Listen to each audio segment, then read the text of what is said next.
He is a quintessential narcissistic sociopath. And with that, basically, you understand everything about him. You understand his racism. You understand his misogyny. You understand his authoritarianism. You understand his criminality. You understand his erraticness. You understand everything about him once you understand his personality type.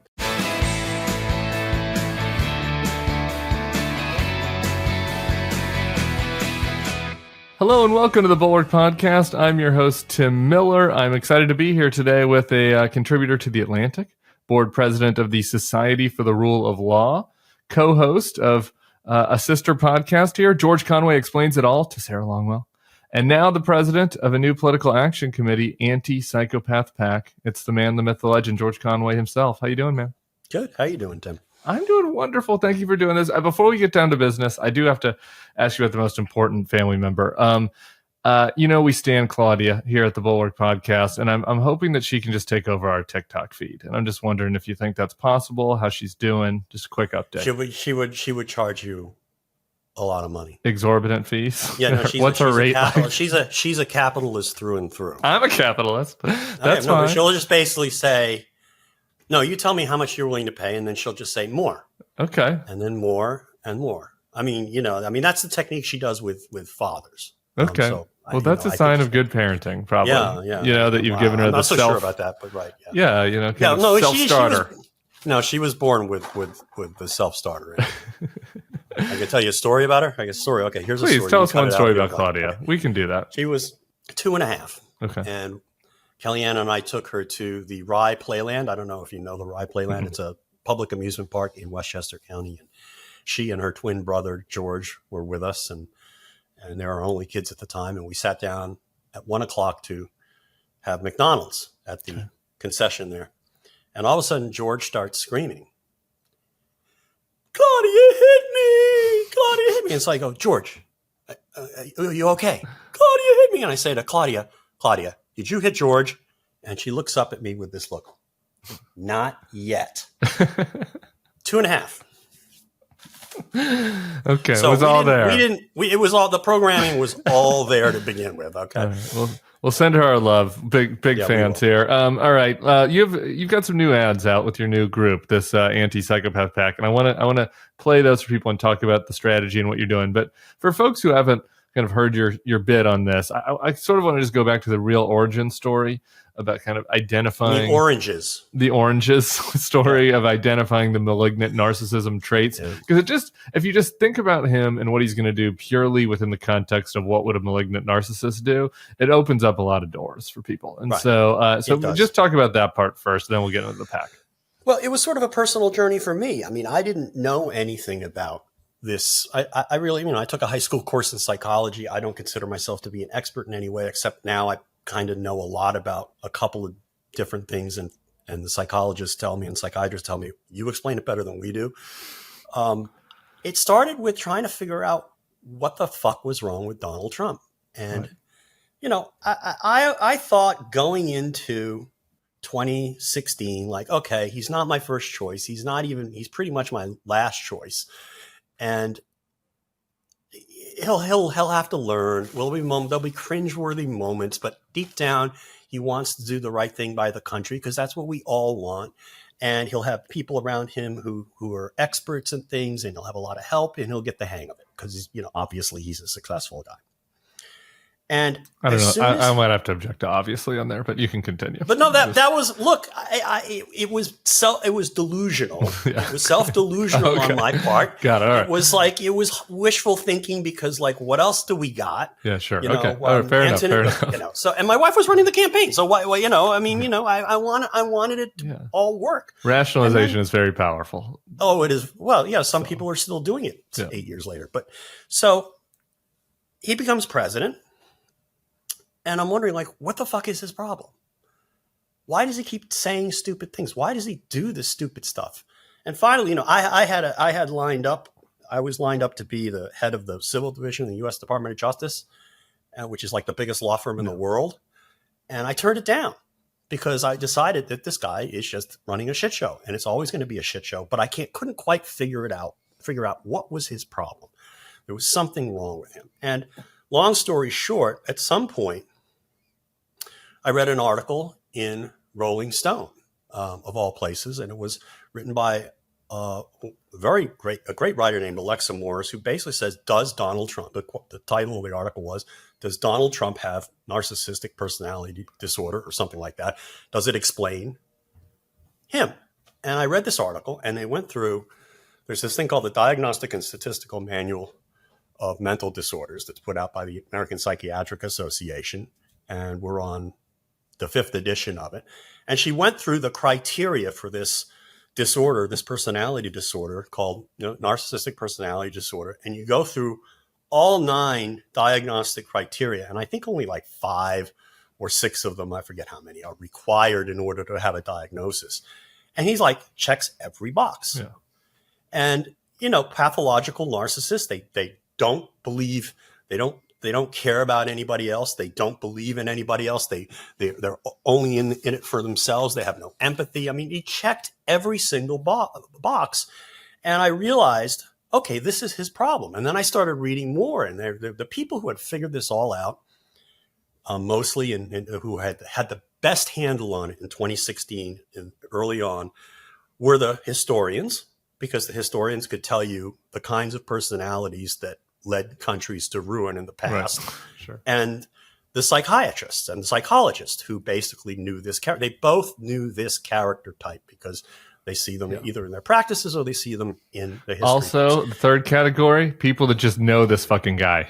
All right. Some of us just know this fucking guy in our lives, and maybe I didn't have to know Mussolini's characteristic traits or psychology. It's just a sense, the sixth sense. But it's nice to put some details around, or some. Yeah, no. I mean, the other people actually who did were people who have been, spouses who have been abused by narcissistic spouses. Yeah, they figured that out really fast. If you had a narcissist in your life, you can figure it out. But anyway, so I started reading up more about it, and I read what all the shrinks said, and I read more in the I read about the sociopathy, the antisocial personality disorder part of the DSM, and he's a sociopath also. He's a malignant narcissist. All of these things he is, and once you understand that, it explains everything about him. He's a sociopath. He has no honesty, no ability to he doesn't care about anybody else. He has no remorse. He has no conscience, no nothing. He's a pathological liar. He checks all those boxes as well. And you only need 3 out of the however many criteria there. He checks all of it. He is a quintessential narcissistic sociopath.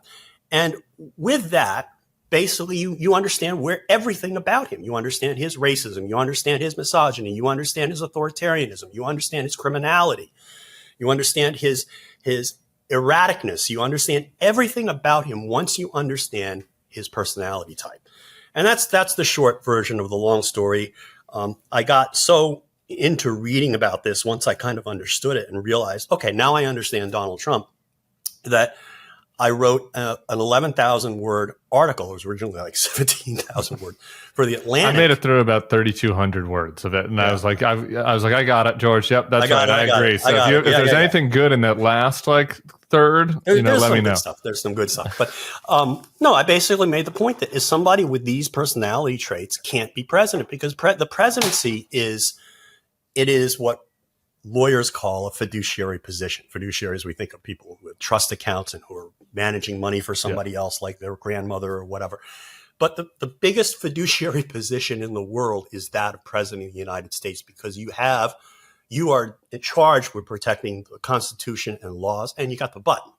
Okay, you've got a lot of stuff going on there, and we have to be able to trust that person to do what's in our best interest and not his best interest, even though sometimes those might align, because we will be nice to somebody who does the right thing by us, as a people, and historians will do that. And that's how I thought it normally worked. For him, it's all about him, his generals, he thinks he can make the law up and applies only to him, only to people he doesn't like and not him. Everything about him can be explained through the reporters have to be nice to him. Can't ask him a mean question. main question, poor me. Oh, you were asking me these questions, and all they did was ask him things about things he actually said. Oh, that's mean. So that's where I came. I realized that this guy is the last person you'd ever want to have as president. I came to that, I'm sure, a lot later than you did, but I came to it by pretty clearly by 2018 and 2019. And I've been sort of banging that drum ever since. And I think one of the problems that we have is that Trump is graded on this unique curve. He has such an advantage over other political figures that the perfect example was Biden in the weeks after the debate. Biden slurred words and he was slow and he said some things that didn't quite make complete sense. But nothing like Trump. Trump is much worse. He slurs his words all the time. He's completely incoherent. He just does it at a higher volume. And yet somehow there was this double standard being applied where, oh, Joe Biden is old. It was like, well, what about this 78-year-old guy who's talking about Hannibal Lecter and slurring, talk about Revolutionary War airports? Where have you been about this guy? And the answer is he's so bizarre. He's so weird that they've accepted all this weirdness from him. And the most important aspect of the weirdness that they've accepted, that the media and frankly large segments of the American public have accepted, is that he's psycho. He is a narcissist. He is psychologically unwell. He is psychologically unfit. And the fact is that the press will not talk about it for the most part. Yeah. In fact, there's a book that I point to in our launch video, written by Marty Barron, who was the executive editor of the Washington Post for many years. And he basically said that he made a conscious decision not to have his reporters write about Trump's obviously deranged mental condition because he didn't feel it was appropriate for the press to do that. They don't feel like they have meanwhile, they can speculate all they want about whether President Biden has dementia. We can talk all we want about, a singer gets laryngitis, or a football player breaks his leg, and we can talk about all that, but we can't talk about whether the guy with his finger on the button is a crackpot.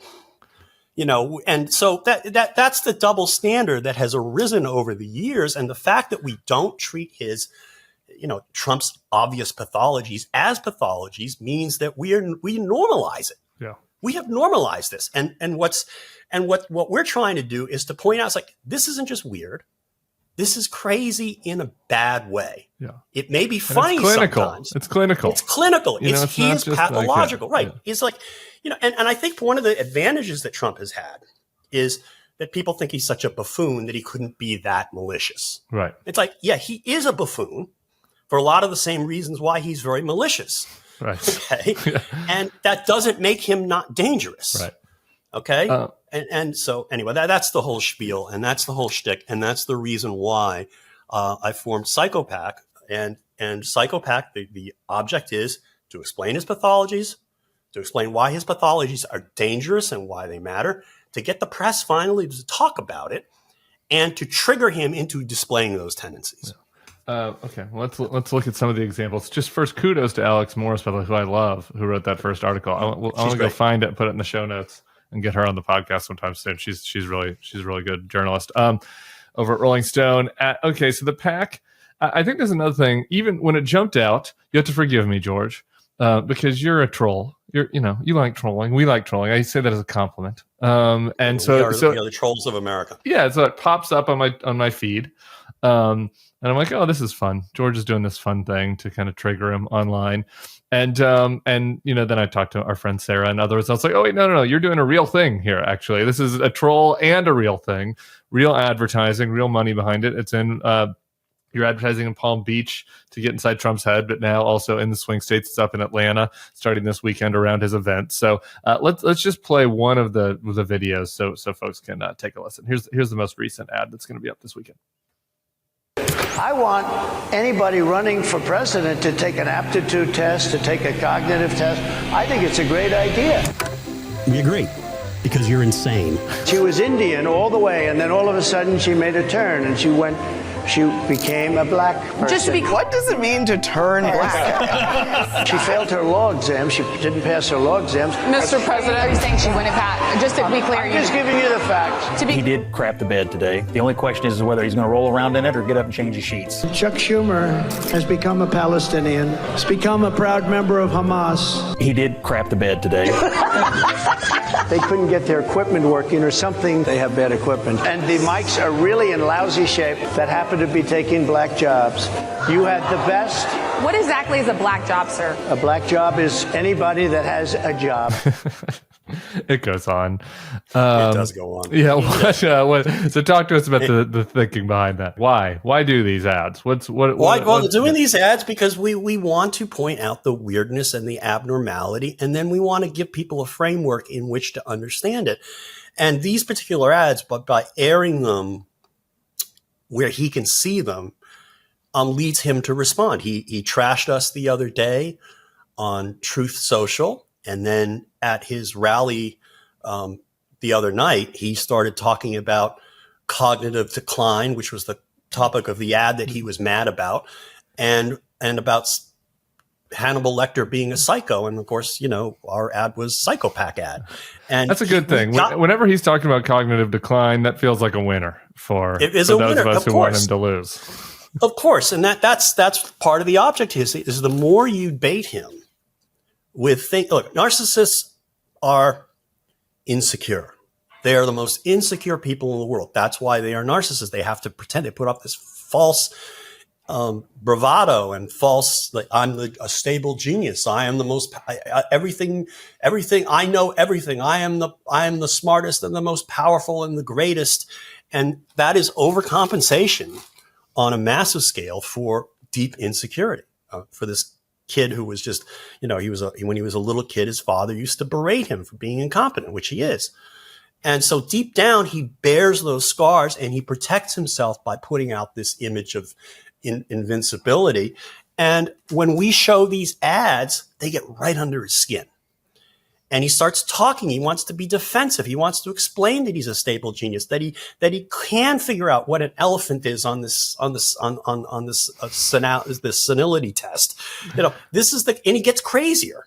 And we're just showing you, you don't want anybody this crazy and this insecure in a position of power over your life. And, so that's what we're trying to do. We're trying to provoke him to show him that. We're trying to explain to people what his problem is. And we're going to have fun doing it because it's, mockery, I think, is the best thing that you can do to drive a narcissistic sociopath crazy. Yeah. And you can see it, I think, already. And I think maybe it ties a little bit to, what's in the ads, a little bit to Kamala getting all this attention, a little bit to the next topic I want to get into, which is potential legal. But I just over the last 2 weeks, you can see, how he lashes out in these right. situations, and why it's important to provoke him so that people that aren't following this stuff obsessively get reminded of the worst right. elements of his narcissism. Absolutely. And it's just weird. And that's the thing. We don't necessarily have to educate everybody into the myriad elements of the diagnostic criteria of cluster B personality disorders in the DSM. We just kind of point out, this is weird. Use your instincts. This is weird. And so we're going to get to, we just want to get the discussion, the public discussion into this territory so that people start talking around the water cooler is like, I don't know about this guy. I've forgotten how crazy he was. And hope that just sort of takes off. And I think it dovetails with what the campaign is doing, talking about weird. They can't really go as hard as we can on this because they don't want to offend people, but we can create running space for them by going the whole 9 yards and explaining this guy is unwell. Yeah. One more thing just on his psychopathy and what I think could be effective in talking about it just to get through to people. Because somehow, around the January 6th hearings, people were really engaged in this. But I do think there's a category of folks who are like, yeah, January 6th is bad, but just don't kind of think about it that deeply about what actually was happening. The level of sociopathy that you have to sit and watch it on TV and like be happy that these people are like fighting for you and not care about the suffering. I thought that actually the most revealing part of the National Black Journalist interview was not the I'm not black thing, or the she turned black thing, which is, you knew he was going to play that card, but was when they asked him about how he's supposed to back the blue, but all these cops got injured at the Capitol, and his response to that was like, what about the limestone that got defaced? It's like, this is somebody that has a personality disorder. He does not care about the suffering that he caused. He actually enjoyed watching it on TV, and he cares more about the limestone. Correct. No, and this is classic Trump. I mean, there's a story I recount in the Atlantic article that I wrote 5 years ago, where he's at some glitzy event in his ballroom at Mar-a-Lago, and then some guy slips and falls and bangs his head, and there's just blood all over the parquet or whatever the fancy flooring he had. I think that's the Boston Garden that had parquet floors. I don't know if that's Mar-a-Lago. Yeah, parquet floors. Right. Yeah. No, it's not Mar-a-Lago. I don't know. Whatever. I'm not an interior decorator. And he was upset. He later admitted, like, he was upset about getting the blood cleaned up. And he never called the guy. He says, I'm just not that kind of person. He didn't care about what happened to the guy who clearly was like stroking out or something on the floor. All he cared about was his floor. Yeah. And he admits that. And then it's just like after 9/11. Did you ever watch the interview that he gave on 9/11? And they were basically asking him, did you see all the destruction? And he goes, I have the tallest building in Manhattan now. And that turned out that was a lie too. All right. I think one of the other reasons why he's lashing out, and what you talked about with Sarah over on the other podcast, is the legal side of things. And so I just wanted to kind of pick your brain on this. I forget if it was in the interview or in the rally. Unfortunately, I've been watching too much Trump lately, and so that's turning me into a psychopath. But in one of his recent interviews, he kind of betrayed that he's thinking about jail again. He just kind of made a stray comment about how these people are trying to put me in jail. And there's just something about it that kind of hit the light bulb flickered for me, that he really, I think, was freaked out about this for a while. And then immunity happened, and Eileen Cannon happened, and then he's winning against Biden, and all of a sudden he's like, "Oh, great! I'm clear." And now it feels like that's hanging over him again a little bit. Yeah. So, talk about what you think the kind of status is of the Jack Smith stuff, given the Supreme Court ruling.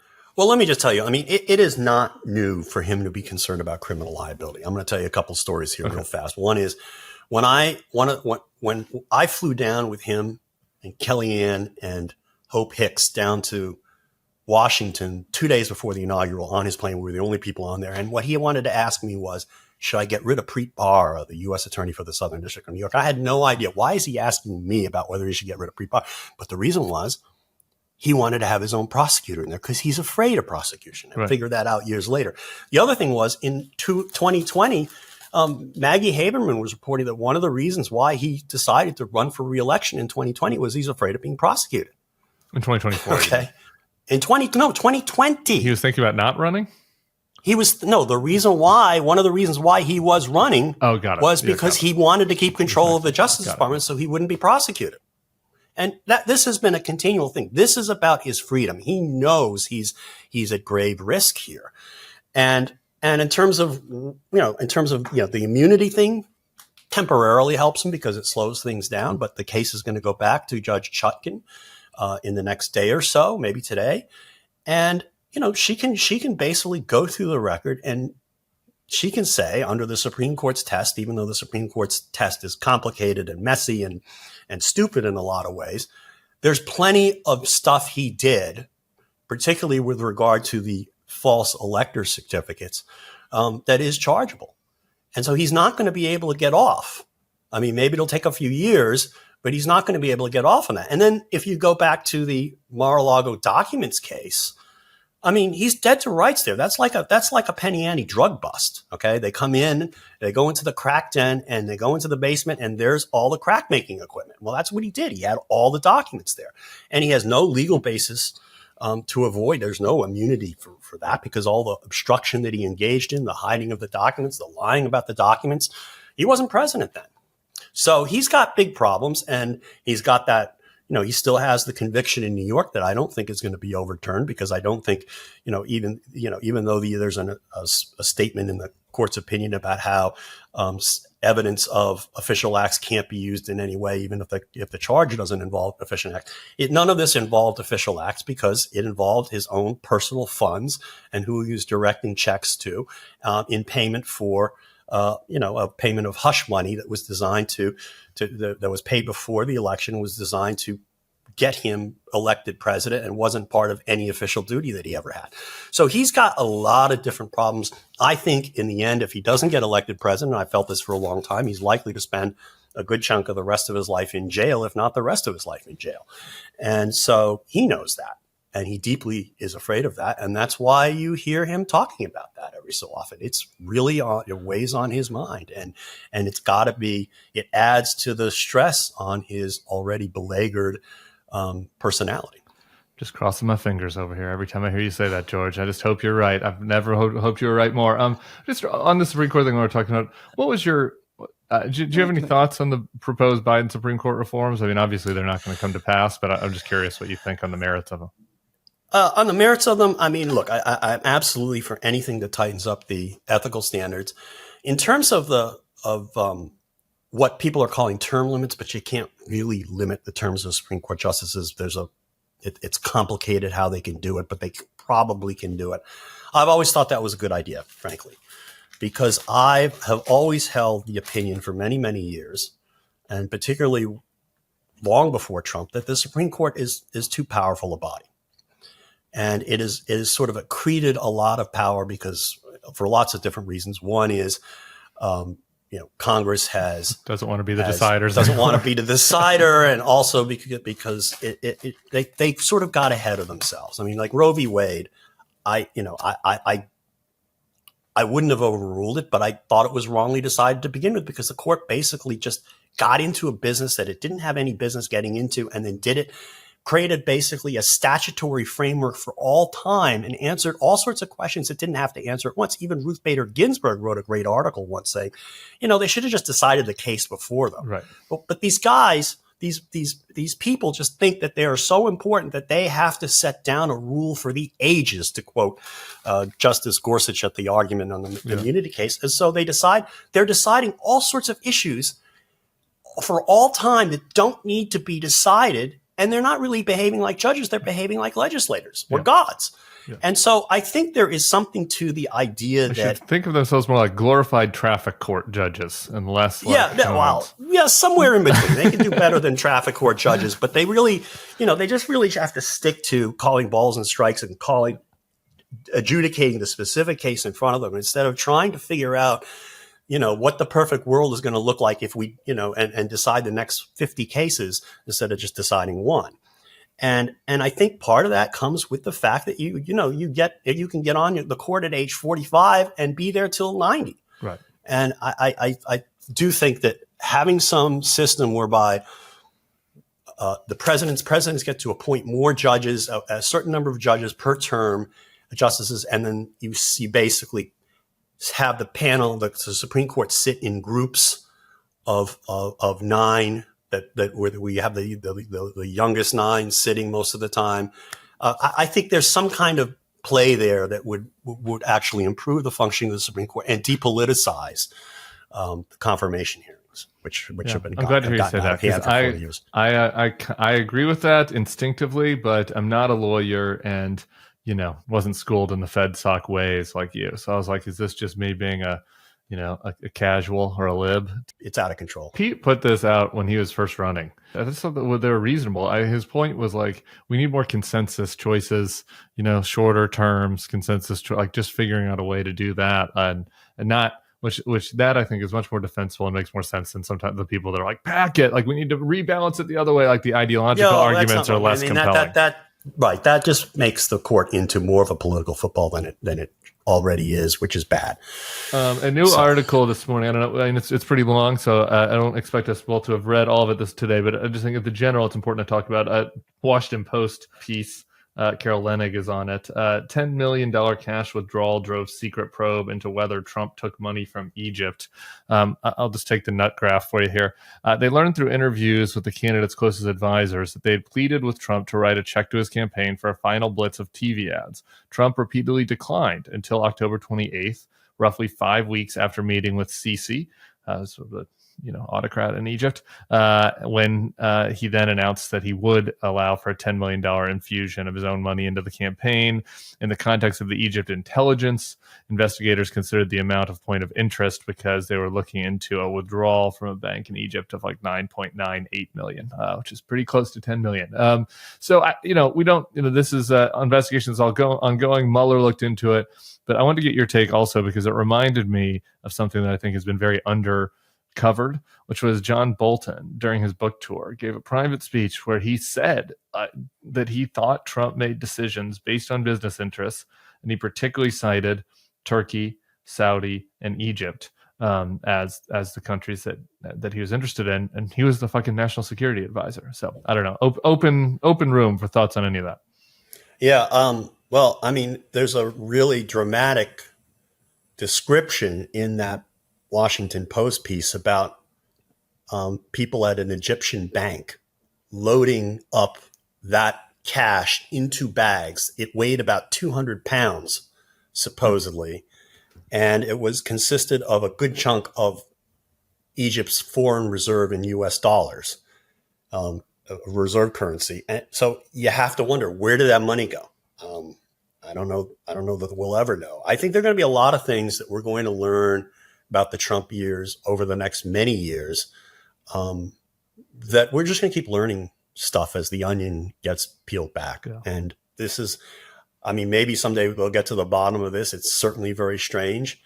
But, Bolton was right. Bolton saw the weird, this is a guy, Trump is a guy who basically didn't know what Pearl Harbor was, right? He had to have, remember that? John Kelly had to say, Pearl Harbor, that's where the Japanese bombed us in a surprise attack, and that's how World War II started. That big war. Yeah. You see it on TV. Sometimes there are movies, and he literally had to explain this to Donald Trump. Yet Donald Trump has also, some kind John of Kelly was like his second chief of staff, so he's well into the presidency at this point. Yeah, he's well into the presidency. This wasn't during the briefings in 2015, If Trump shows some special interest in Turkey, which he probably couldn't find on a marked map, you have to wonder, something's going on here. And, and you got 2 billion reasons why Jared Kushner was interested in Saudi Arabia. We're going to be finding stuff out about this crew for a long time. He's a guy, as a sociopath, he has absolutely no moral compass whatsoever. And if he could take cash, he would. If he can get away with it. So the question is, does he think he can get away with it? Yeah. And now he's pushing crypto. There's something going on there, right? He's pushing crypto the last few days. The crypto and the TikTok thing. All these crypto VCs are on board. I've said this like 3 times recently. I'm like, I want to do an episode on this. Unfortunately, there's been a lot of politics going on, so it hasn't been really appropriate for me to have a side episode about crypto. But I do want to bring in crypto people because it's eyebrow raising how quickly all of the top crypto people have just glommed onto Trump. And I think that, the answer is just basically that Trump's like, I'll let you do whatever you want. And I think that there's some side money, obviously potentially involved there. All right. Let's do a little Kamala talk. Not a psychopath. I guess you were at a fundraiser recently and maybe had a brief interaction. I'm just wondering what your thoughts are on the vice president, state of the race, and anything that comes to mind. Yeah. I got into this fundraiser in Pittsfield, Massachusetts on Saturday, and she gave a great little stump speech, and she was great. She did a great job. And she has this wonderful riff that I hope she keeps riffing on, and I think she will, and maybe even expanding on about how, she was a prosecutor. She was a district attorney in San Francisco. She was attorney general of California, and she prosecuted people who ran scam schools. She prosecuted sexual predators, and she prosecuted fraudsters. And, Donald Trump is all of these things. So I know Donald Trump's type is the punchline. Yeah. And it's just terrific. The contrast between her and Trump couldn't be It's great. And she's getting the young people interested because they don't see two old guys running against each other that they've been sick of, that they've seen their entire lives. She's getting, she's really moved the needle. And I think that's one thing that the Democrats really have done really, really well over our lifetimes, is that they are the best at rolling out bright and shiny and new. Yeah. Remember, John Kennedy, Jimmy Carter was bright and shiny and new. He was like, nobody had ever heard of him. He was like 40 something years old, 48, 50, 51. I don't know what he was. Bill Clinton, of course, at 43, Barack Obama, I don't remember what his age was, but they really, these were people who had not been well known until they really ran for president. And, this is they do this really well. There's this excitement on the Democratic side now that we haven't seen in a long time. These things, there's a little photo line. She's walking by, you shake hands. You have 15 seconds with Kamala. You want to give her a piece of advice. What kind of advice are you giving to her right now? I didn't. I did chat with her. Very 15 seconds. It was the photo line, in fact. And I walk up to her. She's funny. She just smiles at me and she says, I'd never met her before. I'd met Doug before. And she smiles at me. Hey, you're famous. I look at her and I say, not like you are. And then I just say, just keep, the only thing I said to her was just keep hammering him. Just don't let up. Don't ever let up. And she said, as she did during her stump speech, that, we're the underdogs. And I said, that's good. Keep it like that. It's good. Keep it like that. Being the underdog and feeling like you're the underdog with a chance to win. It's inspiring. People love underdogs. And that's that kind of spirit that actually, is infectious. It is absolutely infectious, and she's bringing it with her. And I think she's a great, she has great political skills. Yeah. She behaves the way she behaves, because it's real. Yeah. And if she laughs, it's a real laugh. Trump can't laugh because he's a sociopath. Right. This is a real human being. Yeah. And she's been pitch perfect. I agree. Perfect. And there's something about assuming the role of the top job. I was, my big piece of advice to her and people around her, which I gave privately, so I'm happy to give publicly back when she was on the VP ticket, was your advice you just said right there, keep hammering him. I was like, I want the prosecutor, I want you to hammer him more, to be unafraid. And there was something about being VP, I don't know if it was not willing to, I don't know whether it was not willing to overshadow Biden, or whether there was some, something about, you don't want have the black woman to be the tough one out there. There was racial or identity kind of related stuff. I don't exactly know, but she felt a little bit cautious on that. And literally since the moment that she's taken the top SWAT, that whatever caution that was has been totally gone. And I think that she's been really strong exactly on right. This stuff. And I think that's right. I mean, people understand they like authenticity in politicians. Which is, and she's authentic. I think she's truly authentic. She's having a good time. And if, being the happy warrior can go such a long way in politics. And if you can deliver the brutal punchline against your opponent, but then smile and look happy, and you're telling the truth because you're telling the truth and you're right. I mean, it just goes such a long way. It does. Speaking of happy warriors, my final topic for you, can't let you go without talking about Kellyanne a little bit. We had an article in the Bulwark about how the people are mad at her on the campaign, Chris LaCivita and them. They're blaming Kellyanne for the J.D. Vance bad coverage. I don't know. Maybe that you might have a conflict of interest here, but I blame J.D. Vance for the bad J.D. Vance coverage, but that's just me. No, that was my view. Like, if you're going to blame her, she's just, my view is, how do you not respond to anybody saying, what do you think of J.D. Vance, without saying something not really positive? Right? I mean, if you're being honest, and she basically, I think in the Bulwark piece, basically said, look, people are calling up and they're asking, what do you think of J.D. Vance? It's like, I'm not making those phone calls. It's like, there's a reason why those people are asking. The problem is J.D. Vance sucks. And I don't know why you should get in trouble for saying he sucks, because he sucks. He sucks. Yeah, I mean, it's just so, I'm with Kellyanne on that. A horrible pick. But just at the broader, without Kellyanne in particular, there is signs of fraying over there. I mean, you have to notice this as somebody who's been in these fights before. The Lassa Vida, who's the top strategist over there, was tweeting out a picture of himself as Tony Soprano yesterday with a middle finger. People are attacking each other. The leaks are happening. Just the fact that 12 people leaked to the Bulwark about Kellyanne, I think it's a sign that there's some concerns. You're not seeing that in the Kamala campaign. Bulwark, by the way. I don't know. Yeah, I know. I wonder. You're not seeing that in the Kamala campaign. You're not seeing any articles where it's like 12 Kamala staffers are pointing the finger at David Axelrod because they're too busy counting all the campaign contributions that are coming in like millions of dollars a second. So they got no time for backbiting over there. Yeah. So there's some concerns down there, I think, and so there are. I'm glad that the Anti-Psychopath is continuing to drive that wedge in Mar-a-Lago. We hope to keep doing that. Any other final thoughts before we lose you for the weekend? No, I think we've covered everything. It's been fun. George Conway, I appreciate your work. Anti-Psychopath Pack. Everybody go check it out online, all the social media feeds, and donate. George is putting his own money in there, and we're just doing the work out here, brother. We're doing the work. I appreciate you. Glad to be here. All right. We'll be back on Monday with Bill Kristol.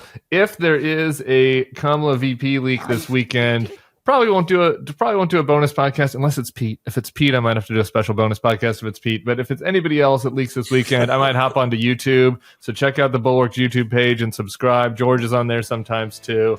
Really appreciate y'all. We'll see you on Monday with Bill Kristol. Thanks to George Conway. Peace.